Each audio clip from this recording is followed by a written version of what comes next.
Hey everyone, welcome to Boots on the Ground. This is a video talk show about Dust 514. Today we have Dent308. How's it going, Dent? Goes well. Also joining us is Kane Sparrow from Imperfects. How's it going, Kane? Going good. We also have Horace Forge from Subreddit. Howdy. Cerebral Wolf from Goonswarm. Good evening. And Jeremiah D from Subreddit. How's it going? Hello.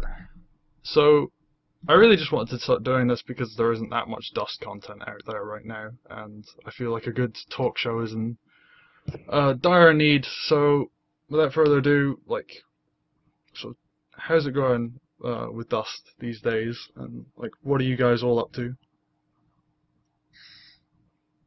Well, that's a lot of very broad. Don't everybody go at once. Yeah. Who wants to take the reins on that one? I'll take it.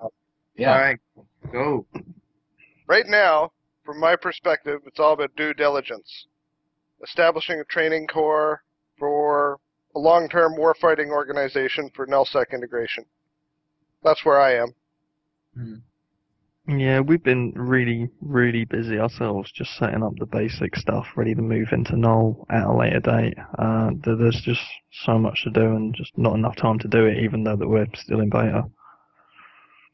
I mean, really, that's a major pull of Dust. Anyway, right? The impact that we're going to have on Null, that's what makes this game what it's going to be. You know, the fact that we're actually going to be fighting over real spaces. You know, there's been a lot of I see a lot of threads pop up in the forum about people saying, "Oh, what's more important, kill your KDR ratio or your war points or yada yada yada." I'm like, dudes. None of that They've matters. no idea. None of that matters. Yeah. They have no idea. It matters.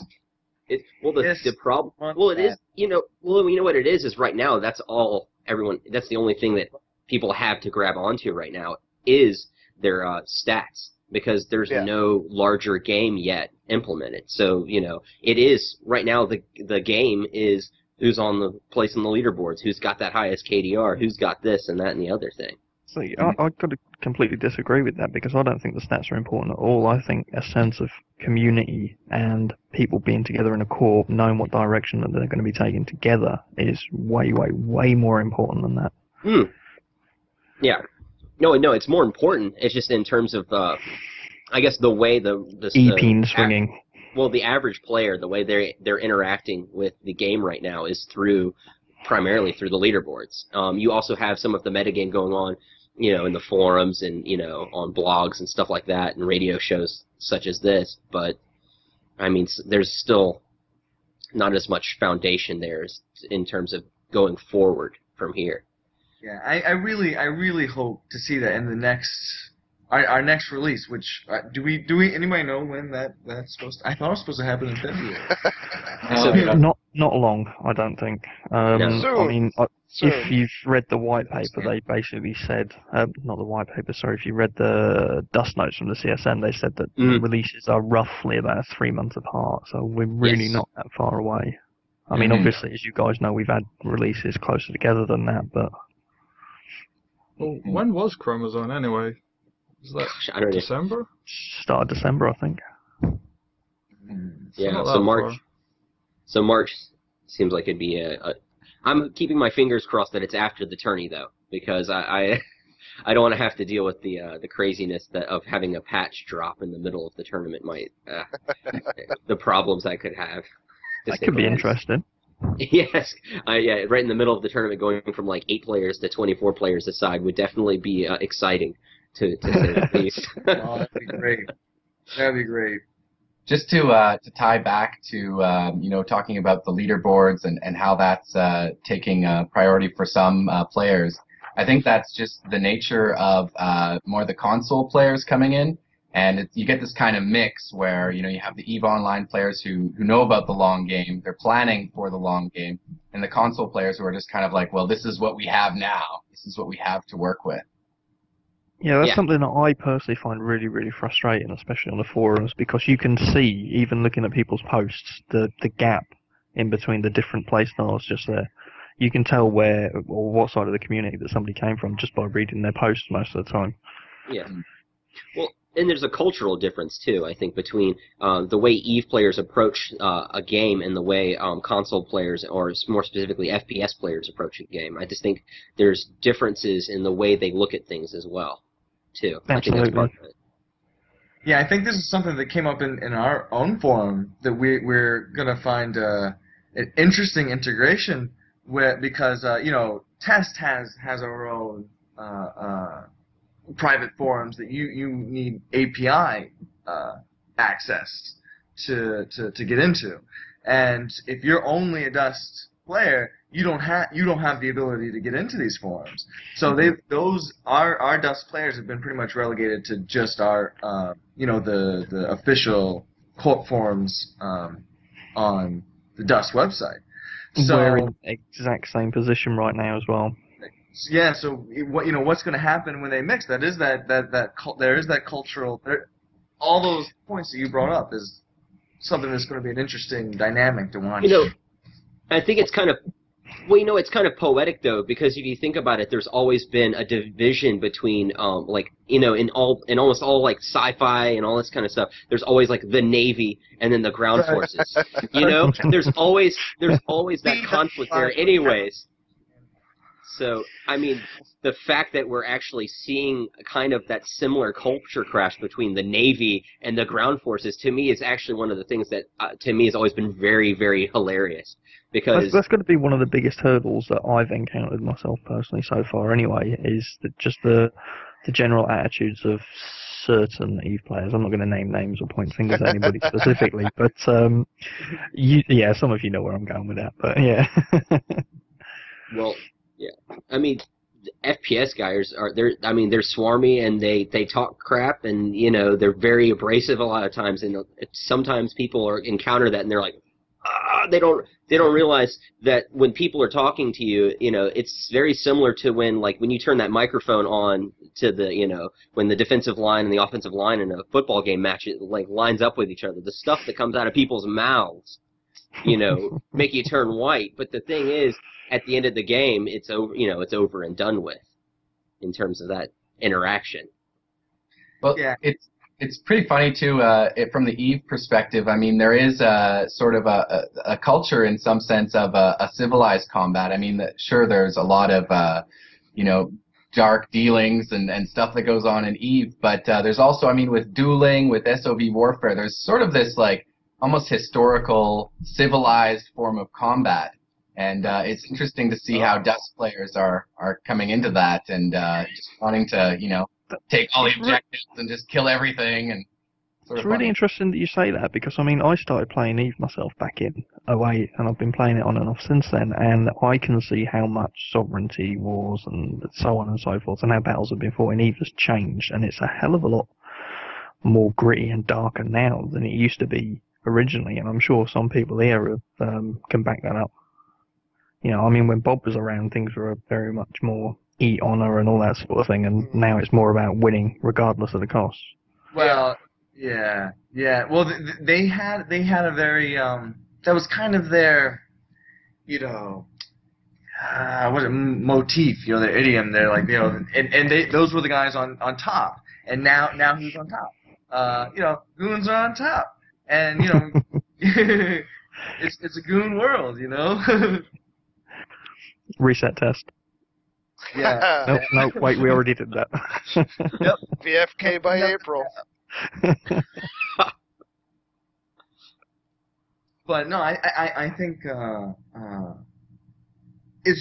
I'm looking forward to the point in time when the interaction between the Dust Bunnies and the EVE pilots are going to be a whole lot more important.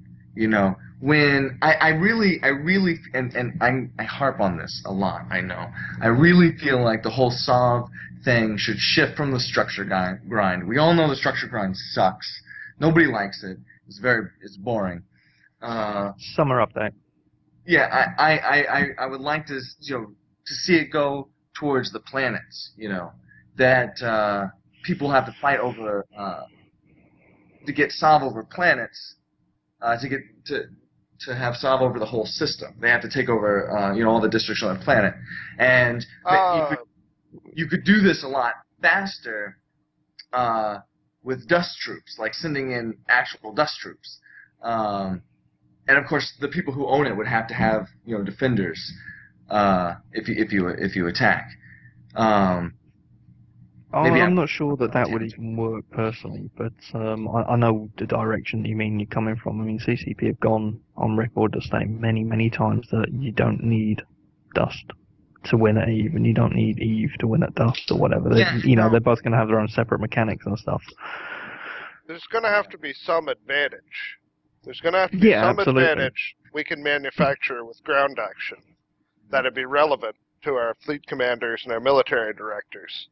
So they're going to want to incorporate it into the plan. Yeah. Well, I'm under the impression that CCP is going to mess about and change sovereignty mechanics in the summer expansion, and that's what's going to happen prior to us getting 0-0 and nullsec stuff in Dust. Whether that's true or not, I don't know. Basically, it's what I'm led to believe and the impression that I get from speaking to certain people. I mean, and it would be really good to see a sovereignty mechanic change as well. Yeah, my thing is, I just don't want to see whatever expansions and integrations that we have moving forward. It needs to exist in such a way that if one game were all of a sudden to not exist, you wouldn't end up with horrible loss of dev time and problems and stuff like that. It needs to be whatever's created needs to be mutually beneficial to each game, rather than something that this game hurts this game by having this feature, that sort of thing. Yeah, as an Eve player and a Dust player, that's one of my biggest concerns, is that if one of these games goes tits up, is the other one going to go with it? Yeah, I mean, it's important to move forward with the integration, but it's also important to do so in a responsible way. That way you need that progress, but at the same time you don't want to mess it up. Yeah, no, I completely agree. I think they definitely need to support each other, and you don't want to take too many. You don't want to gamble too much, But at the same time, there comes a point like when we take steps forward, like where do we draw the line? How risky do we want it to be? How risky does it need to be? Yeah. Right now with I've been reading a lot of stuff on the forums just about people being where are we? People don't know where we're going. What's next? There seems to be a lot of questioning about what's going to be in the next patch. When is the next patch? CCP do seem to. I was running some squads last night with randoms, and they ended up linking up with a crew. They're running a small corp, like a 30, 40-man corp. They didn't even know what nullsec was. Yes. I mean, yes. They thought faction warfare was the be-all, end-all, where the game is going to happen. Faction warfare is terrible right now. Well, at least Dust side, anyway. Dust side faction warfare is just it's the fact of the matter is the whole contract system, because it's consensual warfare, is completely not the way New Eden works. Right. I think the system in the way it is right now, the way the contract system, the betting kind of stuff, I think it's perfect for basically, let's say, take that system and say, this is the dueling mechanic for Dust. The current contract system. That's fine. But moving forward, in terms of corporate ownership of districts and stuff like that, it has got to be something to where if somebody shows up to fight you, that you have to fight back or lose your stuff. Yeah, well, after reading the minutes that have been released from the Winter Summit with the CSM, it looks like possibly low-sec and owning some sort of districts or sovereignty mechanics or whatever isn't that far away. But it's nice to see that they've addressed a lot of it as well. Yeah, I remember when I was doing the OB events, I actually started talking to random dusters, and they would be like you do realize, and I was like, okay, these corp matches you're doing, you do realize that it's actually changing faction hands every time you do a battle, and they're like, huh? I thought we were just doing these pub match. I thought we were just doing essentially a private matches. I didn't realize that it was actually doing anything. So I think that's one of the reasons when you look at the minutes, the huge focus was the map. And the huge focus is making it to where the connection between the Duster and New Eden is a lot more clear, because until that connection is clear, there's no why. There's no why for why do I do these fights? Why do I go to this district to make? I mean, yes, there's the money thing, but you have to have more than just the ISK there in order to foster the gameplay. Yep, absolutely. I mean, initially when I read that, I thought that Hans was being a little silly trying to put dev time towards just a silly little map feature, but the more I read into it and the more I thought about it, it actually makes a hell of a lot of sense. Yeah. Well, I mean, make it tangible. No one really knows like what they're fighting for at all right now, and I mean, it is just a dueling feature, really. It affects the map, but there isn't really anything in the way of setting up private matches. Yeah. You don't feel like you're actually affecting anything, even though you are. Well, any system that has the best defense being to have no one show up, there's a problem. Yeah. I'm of the opinion, though, that for right now, that's by design. I don't think that's an accident. I think they built it that way entirely on purpose, just to prevent us from completely setting fire to the war zone. This is the feet wet part, where we're just toes in the water at this point, and it's not the way it's going to be running a few months from now at all. Well, when I first heard the announcement that we would be sort of affecting the war zone, I'd originally heard that it was going to be NPCs seeding matches, so that we'd be fighting over, NPCs would take out contracts for us to fulfill. I mean, do you see that being the way forward? No. Right now, the contracts that are showing up are basically random. In smaller circles, some of us are tracking the influence, but the information's not accessible. That's why I think the map is a fantastic idea, so then all of you guys can get access to this without having to coordinate with leadership of different faction warfare corps and find out where their front lines are and then fiddle with the contract system until you can hit one of those planets. But when we take just random matches, we're throwing pilots all over the war zone. Like, these guys are going in willy-nilly in all directions. Yes. Deep in friendly space, deep in hostile space. There's no rhyme or reason to it. No. It's where once we can get the map integration, then our Dust guys, our directors and CEOs can just fire that up, go, okay, the front line's here, contract, bam. The next day, we've pushed it ahead. It's all tangible and simple. Yeah, I mean, what Hans touched upon as well was suggesting about EVE players being able to put contracts up, and I think that would really help things go, have a direction to go, if you like. Yeah. And also then for the nullsec integration, it's really going to have to be that way, because there is no kind of overriding faction warfare frontline. It's going to be a total abstract. Well, unless they work in mechanics in such a way that, like with the war barges and stuff like that, you can only have Dust troops engage where the war barges are. So if they work out some mechanics to where you create a front line in nullsec by positioning your war barges in a certain way, kind of if you've played PlanetSide 2, you have the hex maps. In terms of, you can attack here, but you can't attack here because you have this territory. You could potentially have something like that transposed into Null to where, you have your assets positioned in a certain spots. So that then allows you to engage in Dust contracts to attack planets based on those resources. That's an interesting idea, actually. Yeah, I think that's also, you should be able to buy Dust assets in EVE. I think being able to buy CRUs and taking CRUs deep into enemy space and dropping them down into a planet. Okay, so maybe one CRU has 50 clones. So now you have a 50 clone count that you can drop down on a district somewhere. So you have these assets that can be moved in effect, in both games. Well, I remember listening to a to a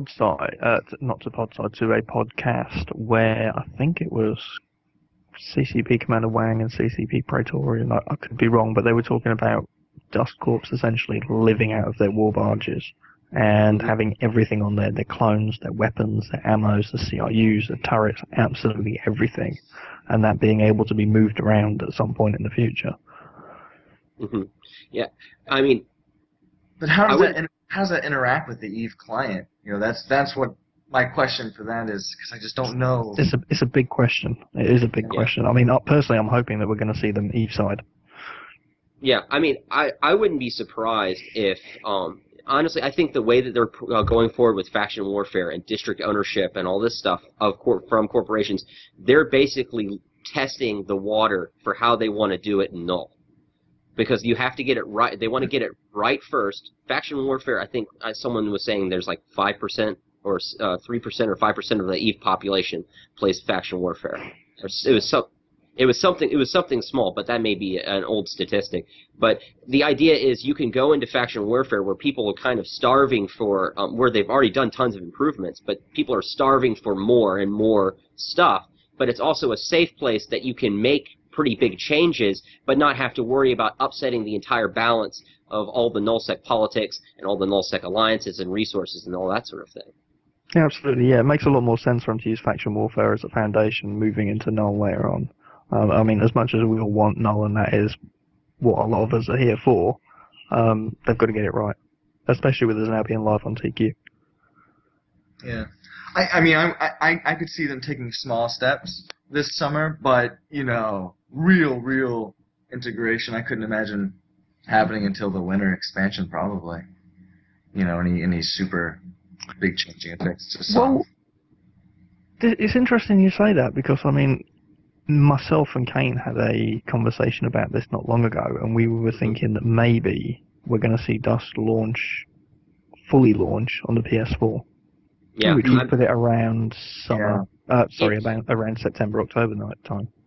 Yeah, to me that if you look at all the evidence, it's all speculation, of course, but if you look at it, it really does seem like it's all building blocks that make sense in terms of leading up to something like a PS4 launch.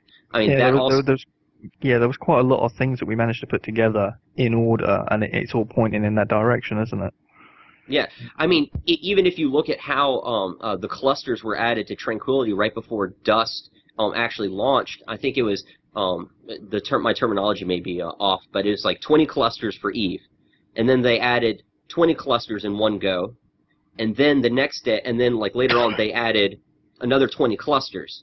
One of my tinfoil hat theories was that maybe what they're doing is 20 clusters of that is for Dust on the PS3 client, and then 20 clusters is for the PS4 client, or some kind of combination thereof.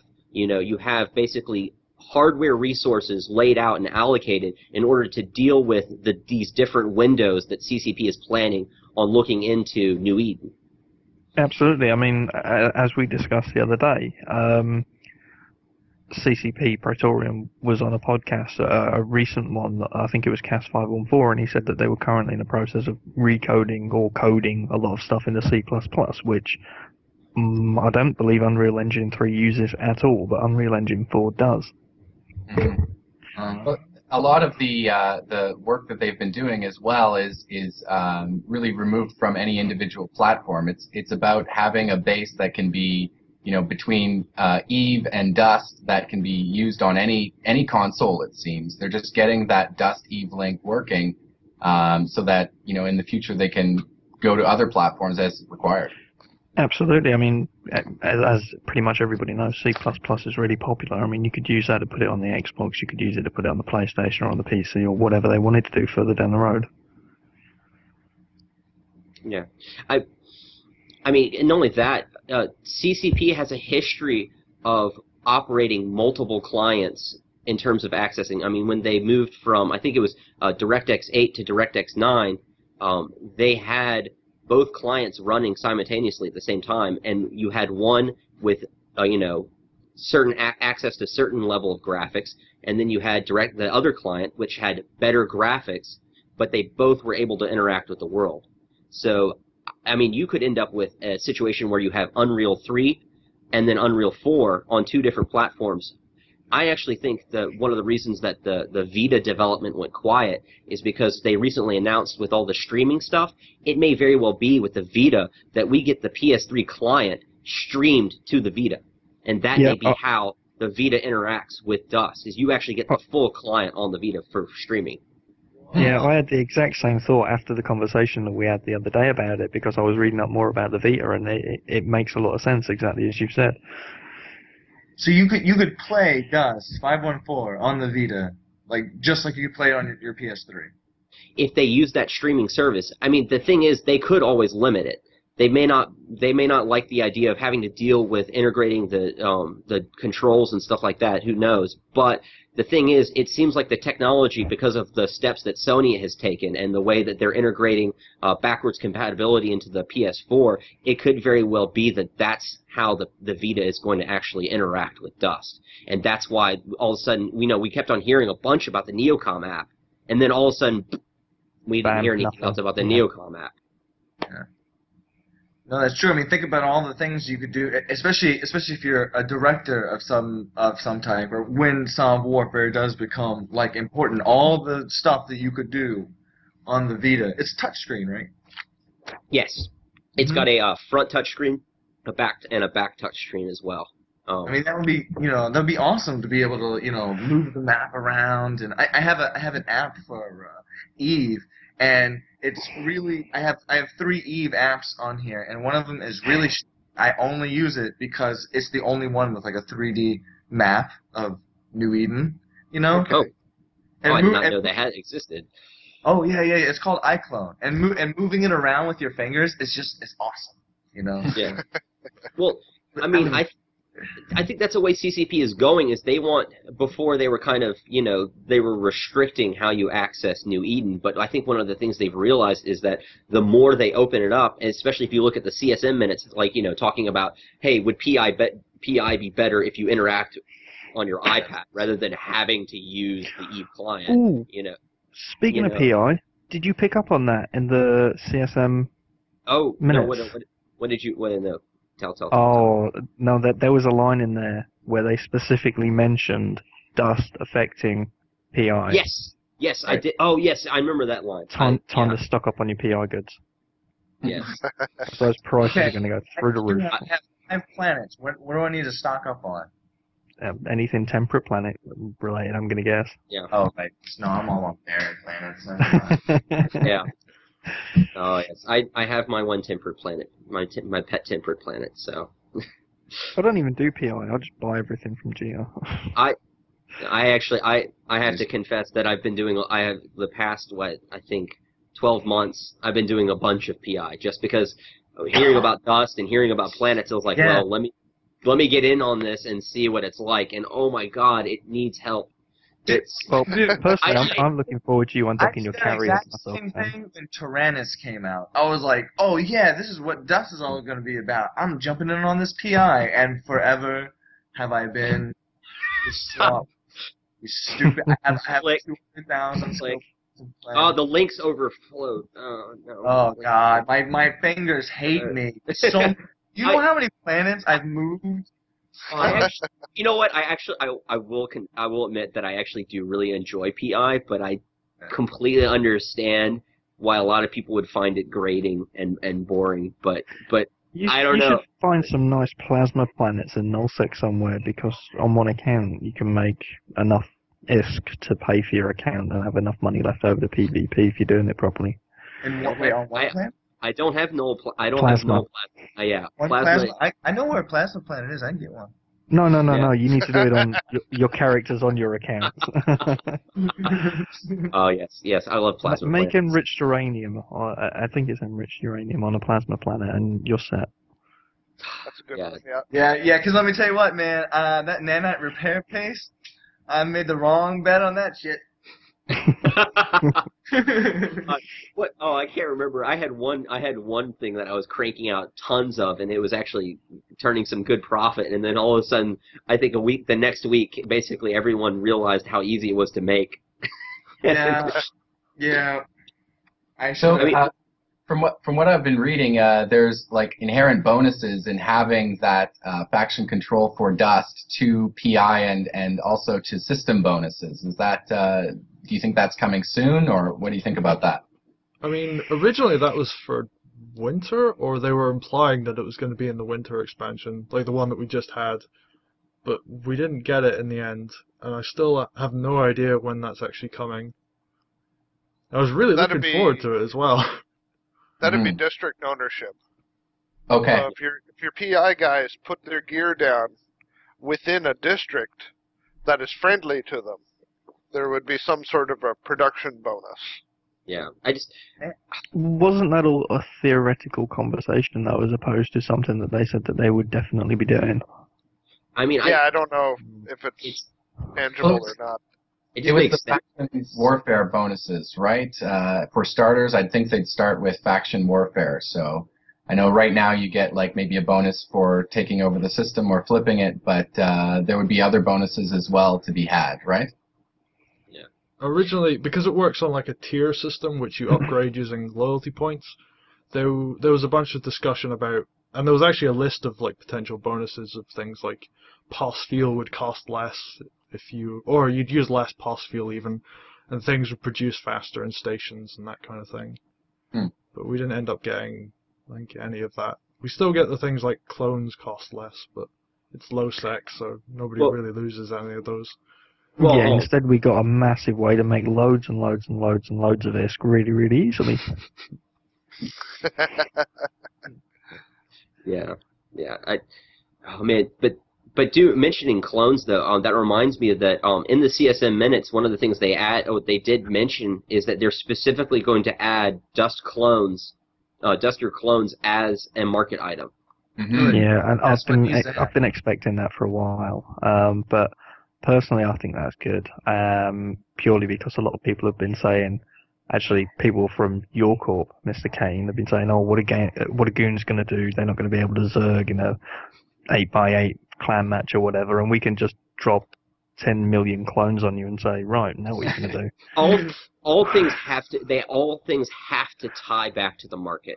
And they all have to tie back to logistics, in my opinion, in order to, because the best wars are fought because of money and because of the market and because of resources. Those are going to be the ones that last, the ones that people actually get involved in, because they're the things. You can fight because you're bored, but if you're fighting because you need to plex your account at the end of the month, that's going to be a lot more significant to you than any other type of engagement that you could interact with.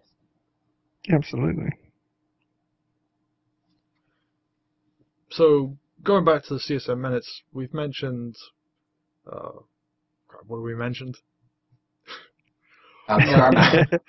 We've mentioned things like the map being added and clones and PI. Is there anything else that was in them that got brought up, or is that pretty much it? That was pretty much it. I mean, there was a lot that was under NDA. They didn't want to speculate too much on what the next patch will be. So that was pretty much what we got. But I'm really interested in how the star map is going to play out in the next patch with the district control, because, I mean, just having that star map, it implies that there's going to be a lot of other features like the PI bonuses and so on that's going to be implemented at the same time. It's not going to be just red districts, blue districts, which I think is a great addition for a lot of the FPS corporations to see, I'm actually having an impact on EVE. But I think that there's going to be some other features added as well. Well, one of the other interesting things that was in the CSM minutes, actually going through my summary right now, is that the thing they alluded to is that Sony has given CCP approval to do small content uploads, that don't require approval, and it's like new maps, new weapons, and new game modes that all can be added without having to go through Sony's QA process, so they can actually get that stuff out way faster.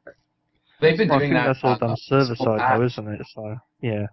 But they've been doing that. I mean, the sound changes to the assault rifle. You remember that one day our assault rifle sounded different, and the next day muted they themselves. Heard that, and they were like, "Oh God, what did we do that for?" Okay, let's switch it back again. So we are seeing those small little patches, probably more on the technical side, like Cerebral said, the server side. I mean, making those stability enhancements and so on.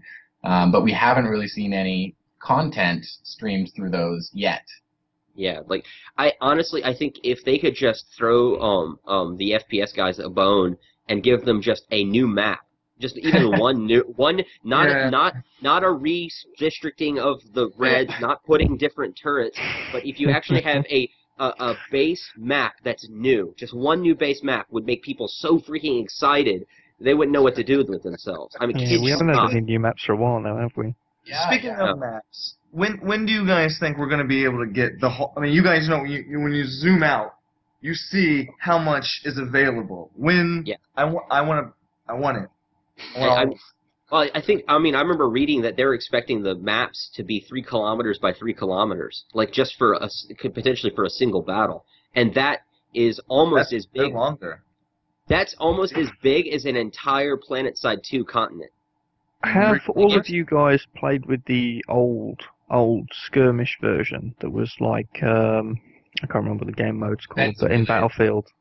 With the defense relays, is that the one you're talking about? Yeah. I would love to see that back. Oh, please! They said it was imbalanced, but everyone loved it still. I mean, oh yeah. Well, one person is defense, one person is attacker. Yeah. And what it was is you had defensive turrets that were basically bombing the MCC, so the MCC could not approach the main installation until you destroyed them. So then by destroying them, the enemy MCC flew across the map and then docked. And the end game was that it docks with the installation. What do you think about the idea? Because I think the MCC would be a really interesting piece of equipment that could be both in EVE and Dust. So, like, let's say you wanted to plan an excursion with your troop in Dust. You get everybody onto an MCC, and EVE pilot takes an MCC, drops it onto a planet, and then you can take this MCC and move it from district to district, and that's how you capture different districts. The MCC comes from the war barge, though, doesn't it? So I think we're more likely to see the war barge in EVE and in Dust, and just see the MCCs themselves in Dust. Honestly, though, I wouldn't be surprised if at some point, way down the line, you have a role. Like, they were talking about how you have somebody pilot the MCC. I wouldn't be surprised if that was a hybrid role, a role that can be taken on by either a Dust player or an EVE player. Because if it would make sense, yeah. Is that possible?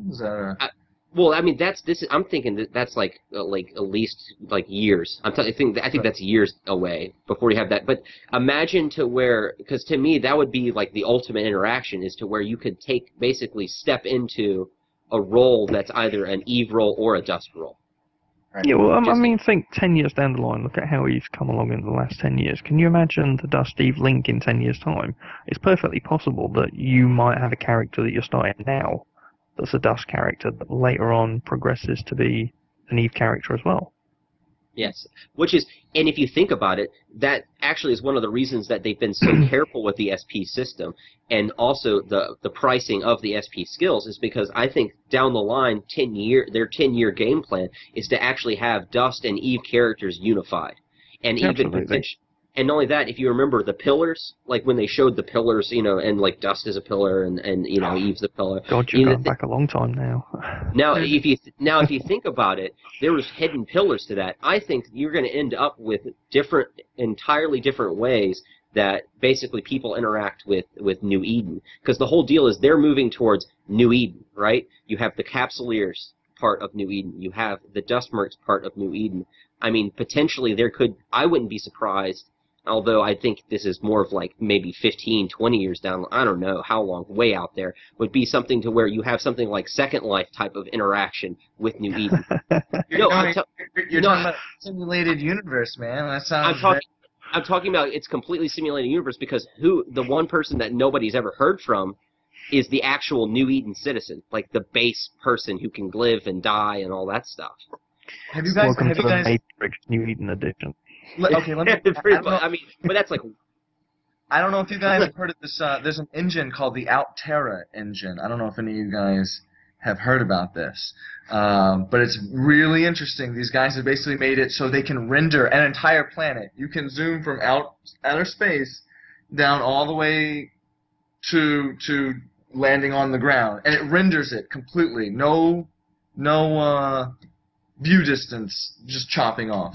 And imagine incorporating something like that into, dust battles, being able to fly an interceptor down into, a dust battle going on. Well, they did mention in the CSM notes being able to take like a dropship and fly around a planet. Mm-hmm. Right. So, I mean, whether that's just like, oh, look how pretty our the things that we've built are, or a actual gameplay mechanic is to be seen, though. I don't know how soon that's going to happen. Speaking of gameplay mechanics, has anybody been ganked in game recently by blues? No. I got the jabbering. I think Dent knows where I'm going with this. Carry on.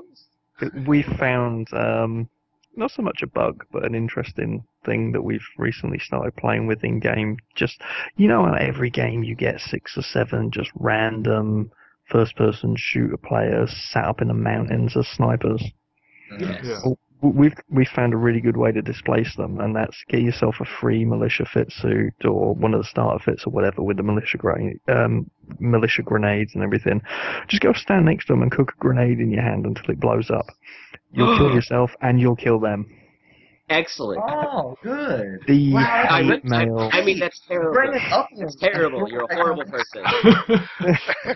I'm writing this down. I'm ashamed to be Goons being goons, but I mean, we've had some fantastic tears Sleepy will and be rage thrilled. mail. I can see Sleepy Zan making the event right now. Get Yeah, your laugh and a grenade. The last couple of weeks, we've been spending a lot of time running people over with blue lavs and cooking grenades and self-destructing them and killing people, and the hate mail that we've generated so far has been brilliant, and I'm surprised it's not made its way to the forums yet, so I thought I might publicly out it a little bit. Well, it will now. There's one thing FPS players are known for, man. Like, I would get some horrible stuff just playing Battlefield. I'd hop on, and I'm just playing Battlefield for an evening, and I get all this, why are people so mean? Yeah, well, imagine how they are deliberately coming around the map blowing yourself up. Yeah, I know. I don't go out my way to deliberately do it, but now that I know that, It's not. Look, it's because you're referring it to the wrong way. It's not hate mail. It's fan mail. As long as as soon as you identify it the proper way, people will realize what you're talking about. I mean, we actually came up with it initially to blow people up when they're sat AFK SP farming in the MCC. Because obviously, if they're AFK, you kill them, they get logged out of the match, they get booted from the game. So again, you get even more rage from that. Oh my gosh! Wait a second, really? That's good to know. Wait a second. Because they've not spawned, they're sat on the map. And obviously, if you sit on the map for too long, you get booted from the game because CCP knows that you're inactive for whatever reason. You're not there, you're AFK, they remove you from the game and somebody else comes in. And they get nothing. They get absolutely nothing. And alright, I'm going to tell you something else really good here. If you have 0 war points, you still get credited with the kill. It takes away 50 war points from you. So you end up going negative war points for the game. However, if you kill somebody with, say, a million ISK drop suit, it gets added to your ISK total at the end of the match, so you actually get killed for killing idiots as well. You actually get paid for killing idiots. Oh. Do idiots? This is... so so happy. It's cooking the nade till it explodes, right? Okay. Yeah, right. yeah. You stand there with the grenade in your hand. You don't let it go. You make sure you're stood next to somebody. Try and make sure that the grenade's roughly on the same level as them. So if they're crouched down, you crouch down as well. And Bob's your uncle. Sometimes it might take 3 or 4 grenades to kill somebody, but because these snipers are idiots, they'll still sit in the same place while you respawn, run back up to them, and do it again. Good to know. Yeah, we've been doing that with remote explosives. Like, we've had a few matches we just call the demolition derbies on the Asia Game Show matches, where we just everyone spawns in labs and plays bumper cars, or you have a big pile of remote explosives in the middle, and you can get deals with that as well. But the grenade cooking, yeah, we had a few matches where it was kamikaze. Everyone run towards the middle with a cooked grenade and blow each other up. So good time. The remote explosives don't stick to LAVs though. Now, do they? No, just kind of roll off. I really wish they would do that. That would be enjoyable. For those kind of matches. So, moving on, we've talked a lot about sort of far in the future in the CSM notes, but the patch is just around the corner, really. It's probably only a few weeks away, hopefully. So, like, what are you sort of expecting from it? Like, what are your hopes that it will bring? Crusader drop suit. I really want a Crusader drop suit. Oh, yeah. That's the Commander one, right? Yeah, the one that gives area of effect buffs and debuffs.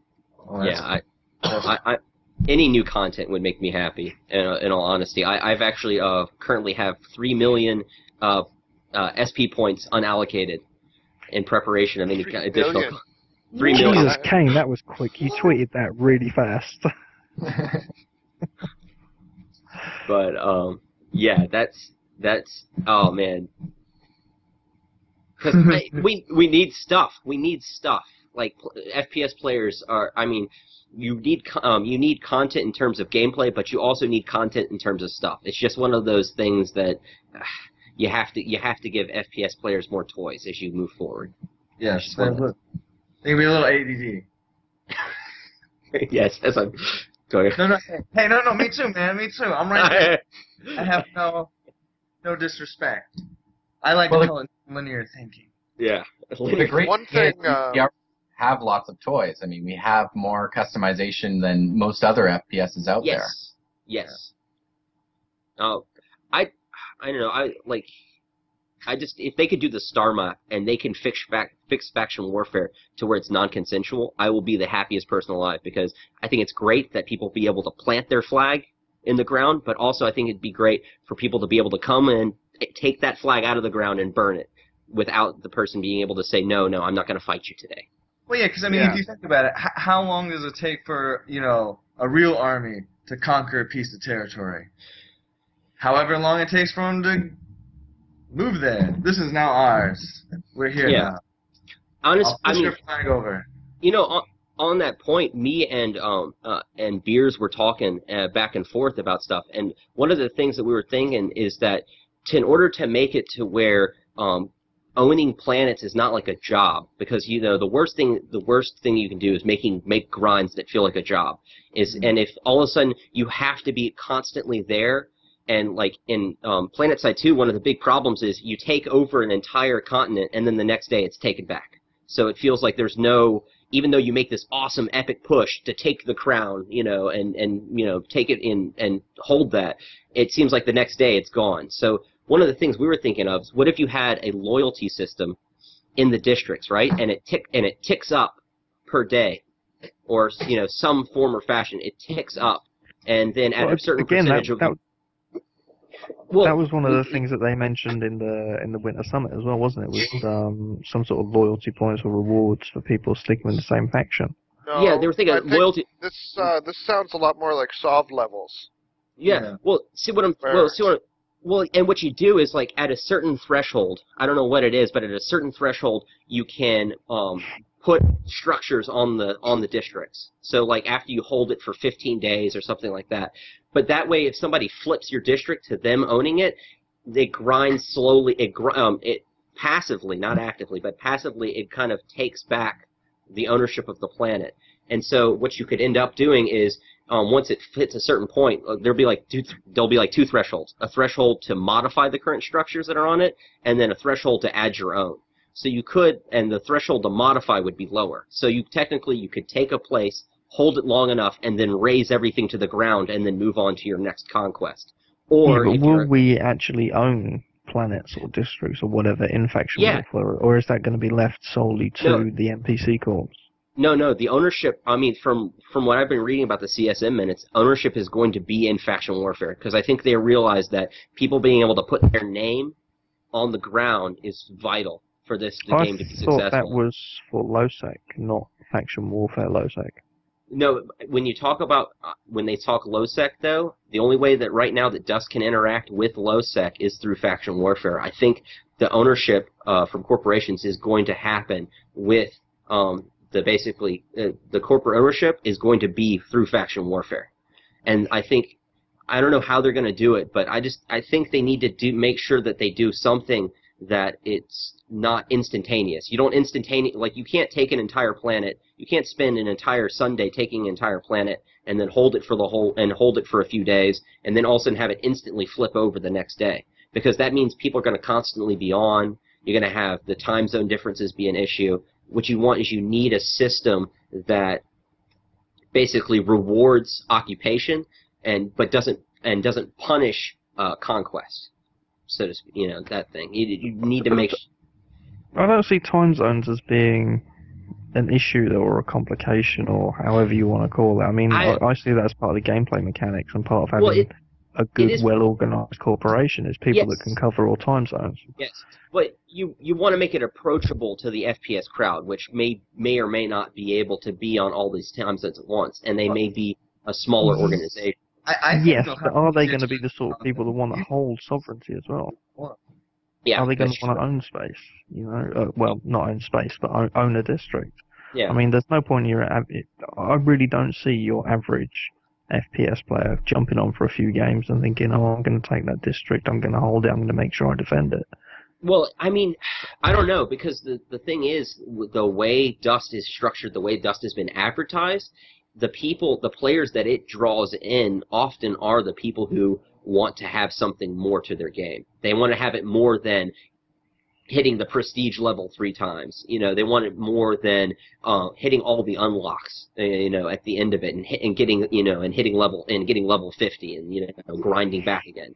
I mean, what about being able to be on a planet when there isn't a match? Like, do you think, if we talk about ownership of stuff? I think that's one of the reasons they referred to the whole dropship thing. Because imagine if you built structures and you put structures on a planet as kind of a reward, kind of like, an in-game cutscene. You kind of think of it that way. The reward for owning the district is you get to piddle about and look at how cool your stuff is. Like, look how awesome. Get a feel for the land, homeland, the home field advantage. Like, I know all the good spots on this map because I ran around it for 4 hours. Yeah, that's a really interesting idea. I really like that. Yeah, and a way for your guys to make ISK, like even separate from the corporate wallet, but just individually. Kind of like having Prime Space and Eve lets your pilots have nice territory to go rat in. Similar kind of idea for mercenaries. Oh, yeah, like with the only way to spawn there is just to have clones there. If you have a clone there, you can just spawn and go around. Well, heck, what if you even had the mechanic to where, kind of like Final Fantasy style, you fly the dropship around and then you could see like a drone infestation on your district on the ground or something, and so you fly your dropship in and then that's how you start a PvE engagement. There could be all sorts of PvE stuff available when you're going around. Mining is a big deal in Eve. So I mean, I don't want to throw that FPS mining. I don't think FPS. I think it's gonna be, if they're gonna do it, they're gonna do resources in Dust at some point. But I think it's gonna be primarily more of a planetary interaction sort of thing. Or maybe going around scanning. Hey, this is a good spot to put down an extractor unit. So let's again. It was mentioned on, I think it was another old Cast 514 podcast. I've been listening to a lot of them recently, and CCP, not CCP, but they were saying it had been confirmed that blueprints, BPOs, BPCs, etc. are always going to be stored in your head. You're not going to actually create things from them as such. It's all going to be done on the fly. Yeah, because it's such a small amount of resource. The lore behind it is that it's such a small amount of resources, all the dust material, that they basically just carry around a vat of nanites. It's a 3D printer. Yeah. We just 3D print all this stuff. Yeah, exactly. That makes sense to me. Sure, yeah. It's also going to mean that people in... Yes, and basically you're paying for that file. A proprietary copy of that file. So whoever figures out piracy in terms of software piracy in New Eden is going to be So you mentioned sort of NPC encounters and so on. Like, how much are you looking forward to that kind of thing? I mean, I know a lot of guys in our corp that are like, you know, it would be awesome to do some PvE because, I mean, sometimes you don't want to have to go grind through pubs, and because no matter what, you're having to surround yourself with, you know, I mean, they don't necessarily want to have to play with random people. They want to, you know, let's say, hey, let's get 4 friends together, because in our corp we actually have a lot of brothers and real life friends and stuff like that. So having PvE available is something, you know, just like Horde mode in Halo. You know, just get 4 guys together and go shoot up a bunch of drones and get some money from it, maybe some salvage that you can't find in the other pub matches and stuff like that. Personally, yeah, I agree, and I see it as probably a good source of income as well in Dust, I think. Yeah. Well, you know, like Rat and Eve, for example. And anything that encourages people to actually fight and play the game more and spend money on weapons and spend money on suits because they get blown up because they're having fun, it's going to generate more interest and more money for CCP too, because the more, I mean, it can be both an ISK faucet and an ore sink at the same time. Yeah, that's actually quite an interesting point. But knowing CCP, they'll probably break something along the way, and we'll find something out and abuse it, and end up with 7 trillion ISK again anyway. So that's what I'm looking forward to. The most important thing I can think of for the PvE content, though, is it has to happen in space that's accessible. So, Kane's boys could be out, you know, hunting rogue drones on a district, and then I deploy a dozen sensor-dampened scouts into that same region. Let's go hunt these fuckers down. And non-consensual PvP. Surprise! Yeah. I think that's going to be brilliant, and it has been touched on as well. It has been, yeah. I think that's going to be amazing. I think that's going to be an absolutely fascinating dynamic. Yeah. I can imagine the tiers now. Drones. Yeah. Well, it's people going to be the same. Cry when they get ganked while they're ratting. Can you imagine FPS players crying when they get ganked while they're trying to rogue drone or whatever? Oh yeah. Those are you know what? Cheers. I see it in nullsec though. I wouldn't be surprised. You have a bunch of people like fighting a bunch of drones in horde mode, and then all of a sudden the clouds kind of part up, and then there's a bright glow, and they're like, "What's going on?" Yes, absolutely. That needs to happen. I think what it is you do baby steps. You know, I actually think that they should, in certain scenarios, allow OBs even on high sec, and maybe give you a flag that can be used to, like, you know, do the global, like, you know, just like use the Crime Watch system. But I think they should allow a small amount of OBing in high sec stuff, and then they, you know, you let it more open in low sec, and then in null sec you just make it no holds bar. I don't know about allowing orbital strikes in high sec. I know there's a very good chance we'll probably get precision strikes. No, you got precision. I just want to. I don't know. My feel is it's faction warfare. There's so many people that have they don't want to necessarily sign up for a faction. So I think it would be nice for people who want to necessarily learn how to OB to have a way of like engaging the mechanics, even if it's like live events or something like that. I don't know. Maybe if they limited it just to small turrets and high sec. Yeah, no. I'm not talking. It would be just like small turrets. I don't think anything higher than that would be.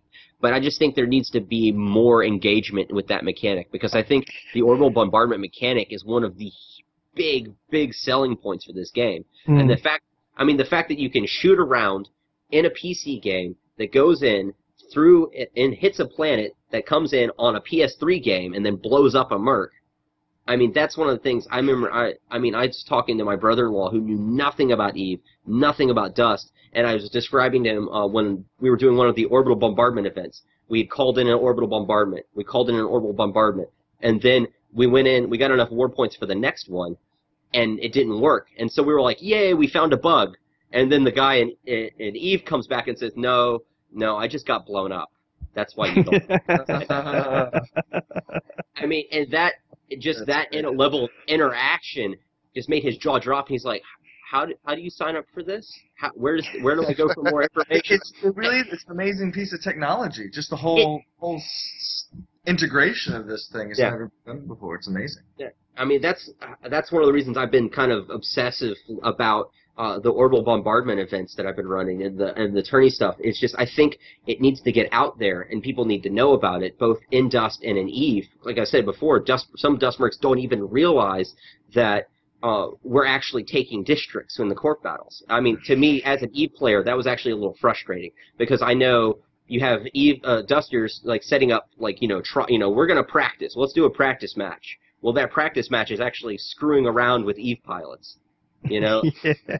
And it's like, hey, let's go shoot each other for fun. Well, oh, what the heck? Why is the iHub vulnerable? I don't understand.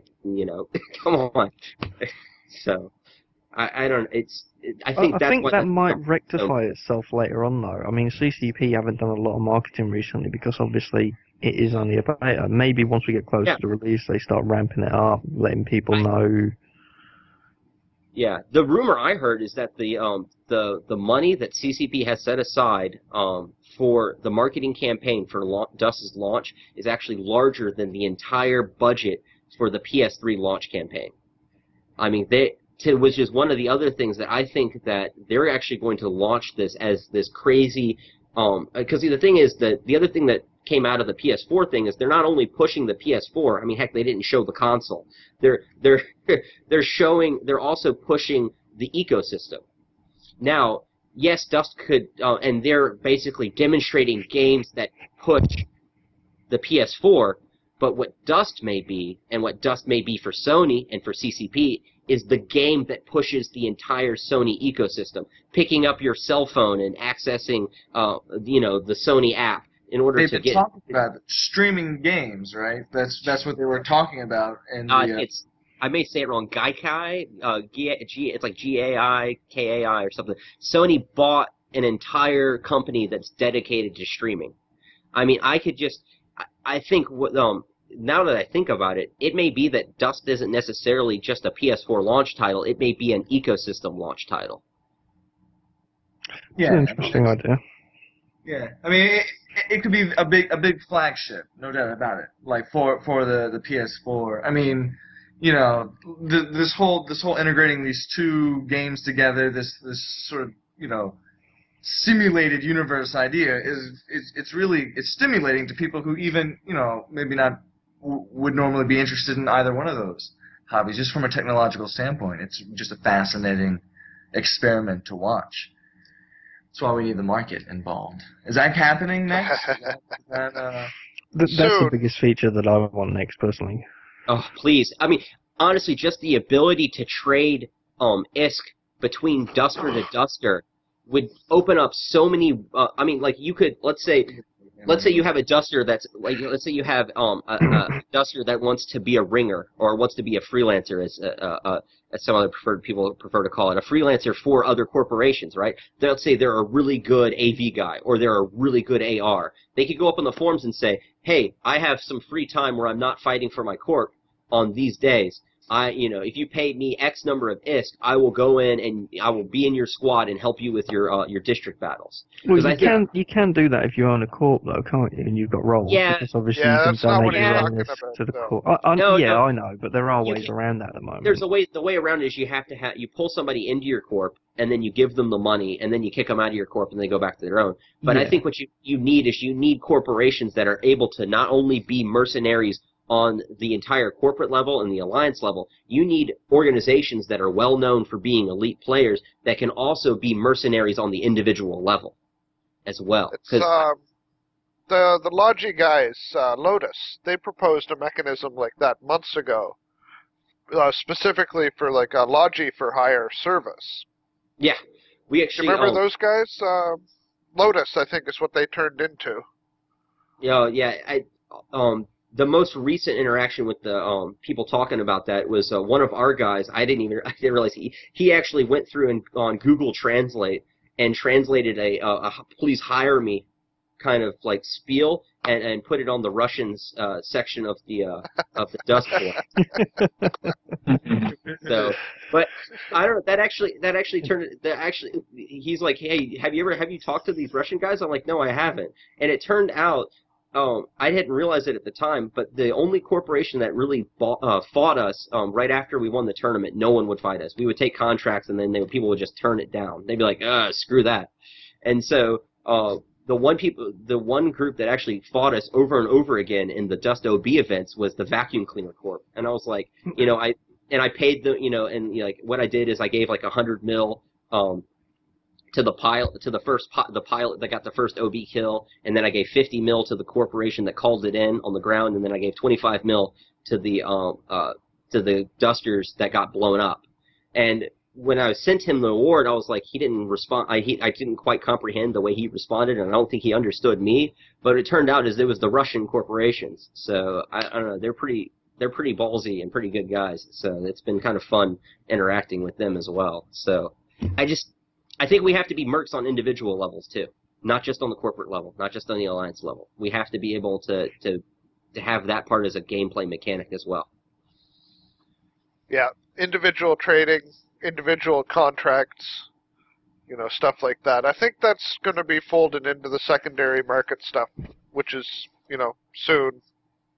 Well, soon. Soon trademark. Hopefully it's actually real soon and not soon trademark. So. Yeah. But we have to give them credit for just slowly integrating the marketplace. I mean, they're taking their time. They're making sure, like a lot of the FPS console players right now, maybe they don't understand any of the things going on in EVE, but slowly over time they're going to get that drip feed of information and new features that will engage them in the process and hopefully like kind of open them up to the mechanics of EVE. Yeah, they definitely haven't jumped the gun or anything like that. And I think that they've taken an appropriate amount of time to focus on the very core mechanics of the game. I think it's much more solid than it was when I first got it, like last. Oh God, absolutely. Well, I mean, they actually if you look at the CSM minutes, they actually outlined those steps. I think that meeting was in I can't remember when the meeting was. It was December. December, yeah. So in that meeting, they say, look, we want to have a build that focuses on laying the foundations and improving the mechanics and improving the stability in order to A, make the game better, and B, get ready to move to tranquility. And then in the minutes, they say, after we get that finished, we're then going to move on to start rolling out content. Which is exactly what Chromosome was and exactly what it did. I mean, I personally think that the core gameplay mechanics are a hell of a lot better than they used to be. Way beyond. But the problem is, just as we've seen with updates to EVE that are in that vein, when it's just mechanic improvements, people are like, yes, I finally have that freaking feature that I hate so much. It's finally been fixed. But the problem is, it fades very, very quickly. The excitement over those new builds, it like its half-life is like a minute, is what it feels like. Well, it's improving with time. I mean, we definitely saw a lot of fall off in the earlier patches where it seemed like nothing was getting added. But what we've noticed is that they do a technical kind of fix patch, and then they do a content patch, and then it's like that's what it seems like it's being through the course of Dust since I've been playing it. And maybe once they have those technical things ironed out, it's just going to be content, and there's going to be a longer half-life for players. I mean, we're not seeing too many burning out now. People are still playing, and there's a new patch incoming relatively soon. I mean, of course, there's always going to be whiners. We need new features now, but I think that they've done a good job of keeping people engaged as they get closer. And now that it's in open beta, I wouldn't be surprised if things continue to stay that way and it's just content every patch. Yeah, and just think about when they have the automated maps, when the maps are auto-generated. Bam, when we have 10,000, 20,000, just right. You're never gonna. It's always gonna be something different. You'll never play. They're just fine-tuning the algorithms and maybe getting like some basic maps for the installations, and then further down the road, they're going to be able to say, okay, well, we know how FPS players will play on this map, and we can do these like variations of, not just the environment, but also the actual design of the map. That's, eventually it's going to giving players, the owners of the districts, the ability to place already pre-designed structures down giant fortresses, like the city, the city blocks with A, B, and C inside of it, but a more variety of those things, and just to be able to plug them down wherever they want. And when you invade a district, you have to say, okay, where are our CRUs going to land in this 25 square kilometer thing? There's their city, there's their structures over here. We're going to drop a few CRUs up over here, a few down here, and then we're going to come And what they're doing right now doesn't seem to match with that. Like, it doesn't seem that the way that they're doing maps right now is really aligning with a player-designed kind of map, because they're really focusing on, okay, this map sucks, it's unbalanced or what have you, and they've really been focusing on that balance first, so I'm not sure that seems to be something that's coming soon, if at all. Well, I think the reason they have to do that first is because the way that the flood of players, when this thing goes live, are going to interact with the game is through those starter maps. Right. And if they can't get past bad map, if the starter maps are bad, they're not going to even bother with stomaching the automatically generated maps that come further down the line. Mm. So maybe we'll only see those in nullsec or something like that. Yeah, I would not be surprised if that was the case at all.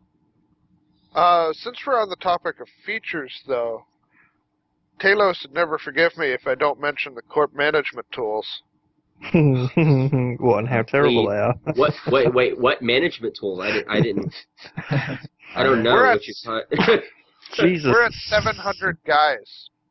So when Talos goes into those tools to start giving out ISK to new bros, that's an hour-long project. Yeah. I'm just It takes so long for anything to load. I mean, we're only at 350 members ourselves, but even then, it takes such a long time for anything to load. Honestly, it's pretty brutal. The way we've been doing is Eve-side the upper tiers of stuff is just Eve-side management. Yeah, that's what we've been doing.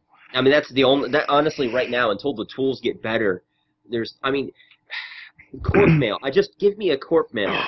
Give me alliance mail. Just give me some way. I've had a little flashing icon now ever since we moved on to TQ. I will say this. Notice you have corp mail, but I can't read it. You said that. Yeah. Oh man, I luckily I ran into that bug in November, I think, and or actually as soon as Sissy went live, I sent out a corp mail. It was right after the end of the tournament, because I was sending out a congratulations mail for my Eve character, because we didn't know they weren't allowing my Eve character in until after the tournament, because they're like, no, we don't want any bugs during the tournament. That'd be the worst thing ever. Like, we pull in your character and then all of a sudden half of the people get kicked out, or who knows what. So as soon as the tournament was over, I added in my character and I sent out a congratulations mail. And then everyone was bugged with that permanent corp mail for, I think, 2 months or 3 months. Everyone's like, hey, Kane, you going to send us any more messages? I'm like, no, I promise. I admit that bug is really, really annoying, but there's one thing that's annoying me so much more, and it is only being able to give people full director access. Oh, God. They've mentioned the roles are coming. Yes. It's not just going to be director yes, director no. There will be roles. Yeah. I'm glad that it's a goon corp. We've got goons in. We know that goons don't tend to fuck with goons too much themselves, so I know I can give somebody roles and nothing really bad's going to happen. But for other corporations, I mean, even you, Kane, I know you have some guys that come in that you don't know so well. I mean, the thought of giving them full director roles, that's pretty unimaginable. No, you just can't do it. I mean, the way we've had to do it is we have other players who have Eve tunes, and they have and they'll bring in an Eve tune, and we'll give that person like the recruiter role, and that sort of thing from Eve side. Yeah, so, that makes sense.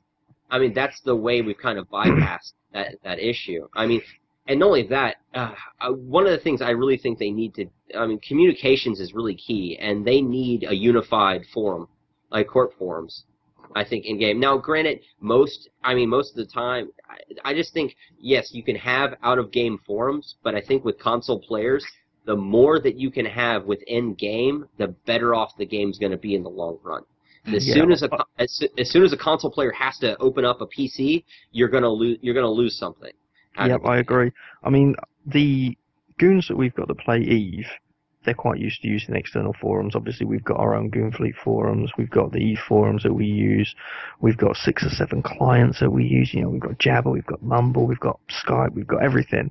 And we've got all this stuff running at the same time. But when it comes to goons that don't play Eve, and they just tend to play first-person shooter games or whatever, and they come along and they want to try Dust and whatever, it's like, oh, fucking hell, I've got to go mess about with forums now on the PC to keep up to date with stuff and blah, blah, blah, blah, blah. And it's a lot of effort.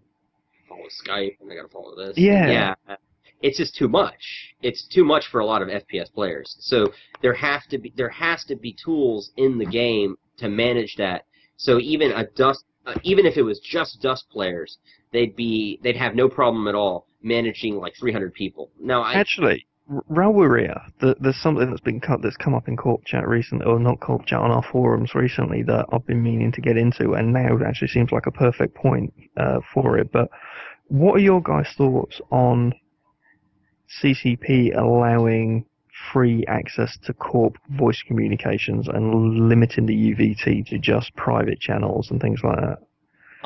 Honestly, I was in IRC one day, and Nullbor said that if he could, he would completely get rid of the UVT. The issue is the fact that they're using a third-party provider. Yeah. I mean, you can't have three. Let's say, just in theory, that Dust was like the most successful game ever, and all of a sudden there are 3 million or 6 million people, and all of a sudden they all want voice chat. Then why the hell does CCP not host it themselves? I mean, I guess they could, but the thing is, even then, before when they were trying to charge like $5 a month for the UVT, that was stupid. I mean, but right now, I think the equivalent OR exchange is about 50 cents a month. 50 cents is probably a little bit of a profit off of the top, but honestly, since it's a third-party provider, probably not. Honestly, I would love it to be free. But I also would not mind if you could have a Corp UVT, because there are some people in our Corp that just don't want to buy OR. They want it. It's advertised as a free-to-play game. They're going to approach it as a free-to-play game, and by God, they're not going to spend a cent on it unless they have. We're in the exact same position. We've got people that refuse to spend any money on it whatsoever. And I can understand their point to a degree, but let us address that issue somehow. I think it's a good litmus test. I mean, is it truly free to play, or are you going to velvet rope some features? And the UVT, even though it's a way to mitigate loss and cost, it does smack of a kind of a velvet roping off of a feature, because if in the long run it becomes absolutely critical to have voice comms with Eve players, what are you going to do? I mean, granted, 50 cents per player a month, it's not very much, but I think there has to be a way to buy. If you don't have free Corp Chat, you need to at least have a way for a CEO or a director to buy a UVT that enables voice for the whole Corp. Even if it only allows them to listen to Corp Chat instead of being able to talk in Corp Chat. Ah. Or what if it turns into an artifact, like Plex and Eve, where you can actually buy a Plex and put it in your cargo hold and fly around and do stupid stuff with it. Well, I think that'll happen eventually. Becomes an artifact that could be traded on the secondary market. Yes. Well, I think that's where they're going to go with pretty much anything and everything. That's how you dodge the whole pay-to-win stigma, is if everything in the game that you can buy with OR can then be traded on the secondary market, well, it's not pay-to-win, it's pay-to-grind less. Because you're paying to not have to, you're paying your ISK to buy that OR item, or you're paying real money to get that OR item much faster than someone who would pay it for it with ISK. Yeah. But you're right about the cost, though, so I really can't fault them for the UVT, because I understand exactly why it costs 50 cents, so I have to be okay with it. Yeah, it's a necessary evil, I guess. Well, if you bought a retail, like a box game, there would be like 2 years of voice service just folded into the cost of that. In Eve, it's just part of your monthly. It is something they have to pay to maintain, And having somebody else whose full-time job is nothing but maintaining voice servers, I think is a brilliant way to do it. Definitely saves them time. Well, yeah, and also, how many games have you guys been in where the match is crashing around you, but everybody in squad comms is still talking to each other? Yes. Yeah, that's true. You know, that's great. So, it is kind of a drag, and we can't require, you know, or demand guys get UVTs, but we can tell them, help. you know, it dramatically enhances your experience. Well, you know. it's critical. UVTs well, are not just their experience, but their entire squad's experience, because they're able to communicate with their squad and say, look, they're coming from the right, they're coming from the left, or whatever. It's bigger than that. It's bigger when you get onto the corp match level. What we've decided, especially with the stability issues, what we've found is in order to, because you can switch out your players live. I mean, the UVT is extremely important. If you're not all in the same voice channel and somebody crashes out and everybody's on team chat, nobody's gonna know. Nobody's gonna know. I mean, and nobody. I mean, granted, there may be a better way to notify people that text is popping up or something. There's maybe that's a solution. There's got to be something there. Like, once guys are in a fight, there's no way to reach out to them. No. You know, where we need some sort of a mechanism where maybe at the director level, you know, we can just broadcast, like, shit has changed, you know, be advised. Or you guys need to know this right now. Or even force join a player into a match, potentially. Of course, you could end up griefing people with that. But you know, if people are on standby, in your corporation waiting to join into a match, why not have it to where the director can select them and say join corp battle? You know, that way they can be on standby chitting and chatting, and then, you know, boom, they're in the corp match and they're ready to go. I don't know. Well, there needs to be like a captain role, somebody in charge, so then when Jeremiah won't stop talking about stupid stuff, we can just kick him out, and you know, stuff like that. Sorry, Jeremiah. Hey. It is what it is, man. I just can't help it, you know. Yeah, everybody knows test comms are awful anyway. Best comms.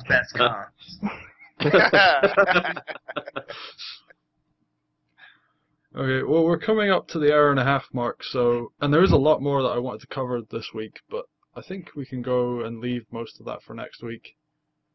There is one thing I want to say for voice comms, though. I wish they would bloody fix push-to-talk, because it doesn't work in load screens, and it doesn't work when you have the social window open or something.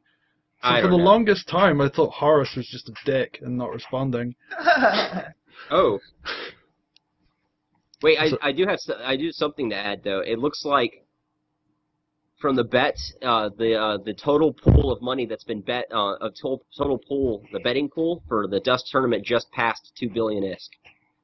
Nice. That's a lot of ISK. Well, at least in Dust terms, anyway. Well, I mean, the grand prize for the closed beta tournament was 250 million ISK. So. Yeah. And that. Did they ever pay that to you guys, by the way? No, we didn't get paid in Tranquility. It was just money to have, and not only that, they put it in the wrong wallet. They put it in the Eveside wallet, and it wasn't until I joined Eveside and actually looked at the wallet and said, "Hey, wait a minute, this 250 million ISK is in the wrong spot." So it was 3 days. It was, I think, 3 or 4 days before we switched over to Tranquility that we had the money. So we got to have fun with the money for about 3 days, and then it got all reset. So no. Classic. Yeah. we were dust rich for just a couple of days. So that was entertaining. Okay, well, it's been a fun show. This has been some pretty good banter. I've enjoyed this conversation. Kane and Cerebral have had many good things to say, I feel. And yeah, that was Boots on the Ground. We'll be back next week. Hopefully, are you guys interested in coming back on? I do want to rotate guests on a regular basis, but if anybody wants to come back on, then absolutely, doors open. Yeah, sure. Yeah, that was fun. Yeah. I'm here if you guys need me. No, you don't need tests. You really don't. Yeah. Alright, I'm here sometimes if you want me, sometimes if I'm going to be around, probably just chilling on the couch if that's cool with you. I might help myself just a little bit in the fridge. Maybe sleep on your bed. Okay, any shout-outs before we wrap this up? Start with Dent. Hey, subreddit. Okay. Kane? I'll just give a shout out to Imperfects, Internal Error, and Imp Swarm. Cool. How about you, Horse? Yeah, I just want to thank you, Starfire, for getting this together and arranging it. I think this is a really healthy thing for the community, so really appreciate it. Thank you. Cerebral? Zion Chad, we're watching you.